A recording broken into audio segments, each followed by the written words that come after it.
Bonjour et bienvenue sur mes capsules AutoCAD. En fait, aujourd'hui, je vous explique quelques petits trucs et astuces. Mais tout d'abord, je vous invite à aller visiter ma page web au www.stephanie-cadsr.com. Vous y trouverez beaucoup d'informations. Et aussi, si vous avez des commentaires ou des questions ou même des demandes à me faire pour un travail quelconque, vous pouvez également m'envoyer un courriel au stéphanieracine.cadsr@gmail.com. Vous avez toute l'information ici à l'arrière si j'ai été trop vite. Donc, aujourd'hui, je vous fais une petite capsule, comme je vous le mentionnais, des trucs et astuces que j'applique beaucoup en ce moment. Donc, je vous parle entre autres du miroir du texte où la justification ne suit pas. Je vous montre aussi comment appliquer soit une cote ou une commande entre deux points sans avoir nécessairement une ligne qui fait le midpoint de tout ça. Donc, je vous parle de ça exact aussi. Et ensuite, je vous parle du clip d'une référence externe. Référence externe, j'entends par là une insertion de dessin dans un autre dessin. Donc, voilà, je vais partager mon écran tout de suite. Alors, bon, excusez-moi, je vous quitte comme toujours. Donc, voilà, j'ai fait un petit dessin, là, un petit plan, rien de tout à fait basique, là. Donc, si on sélectionne ici un leader, un texte ou quoi que ce soit, et on en fait le miroir, vous pouvez voir que parfois, on a le texte qui suit pas, en fait. La justification ne suit pas quand on fait le miroir.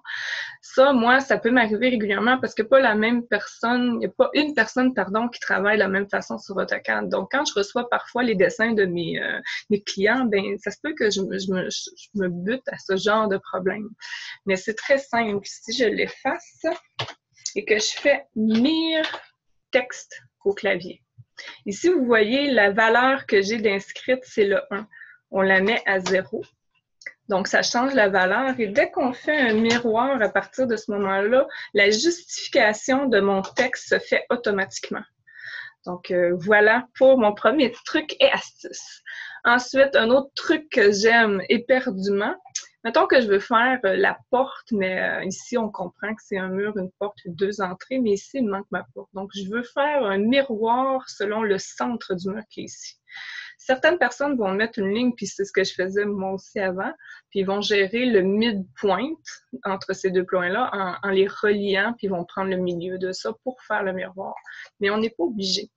En fait, on fait notre miroir, puis pendant que la commande est active, plutôt que de sélectionner un axe, on met M2P au clavier.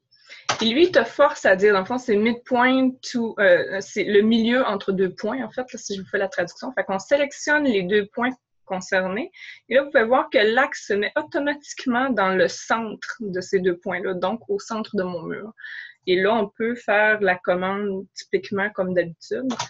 Puis voilà, notre miroir est fait. Ça fonctionne également pour n'importe quelle commande. Donc, on veut faire, entre autres, coter les deux murs. Bien, on peut demander une cotation. On fait M2P au clavier. On sélectionne les deux points. Le départ de ma cote est ici. On veut faire le reste de la cote, M2P avant la sélection de l'autre point. Et on fait le même principe. On sélectionne les deux points et voilà. Ma cote se trouve vraiment au centre de mes deux murs. On peut le faire également lorsque l'on cote puis qu'on a oublié de faire les deux midpoints. En fait, c'est qu'on sélectionne le point d'attache. On met M2P, Enter. On sélectionne les deux points, il le déplace. Donc ça, c'était pour mon deuxième truc et astuce, le M2P au courant dans une commande ou une sélection d'un point d'attache. Ensuite, je vous dirige vers un XREF. Comme ici, on a un XREF, un plan quelconque. Puis, pardon. Mettons qu'on voudrait juste présenter, je ne sais pas, la salle de bain ou la cuisine. Mais on ne veut pas avoir à refaire le XREF, en fait, le dessin qui est attaché. Bien, on peut clipper le XREF en cours. Donc, on ne fait que le sélectionner. On fait le bouton de droite, puis on clip XREF. On sélectionne évidemment une nouvelle boundary. On peut le faire en rectangle, on peut sélectionner une polyligne déjà active. On fait rectangle dans mon cas, c'est ce qui me convient. Je veux avoir la cuisine, je fais qu'encercler la cuisine. Et voilà. Dans le fond, il clip, il garde juste ce que l'on a projeté comme boundary. Puis, on peut aussi soit clipper pour juste encadrer la section ou pour extirper cette section-là. Donc, moi, je veux pas qu'on voit la cuisine. Ben, je peux aussi la couper du XREF. Fait que tout ça par le petit bouton de commande ici, la petite manette. C'est ce qui fait qu'on peut inverser à l'extérieur du clip ou à l'intérieur du clip selon ce qu'on veut faire.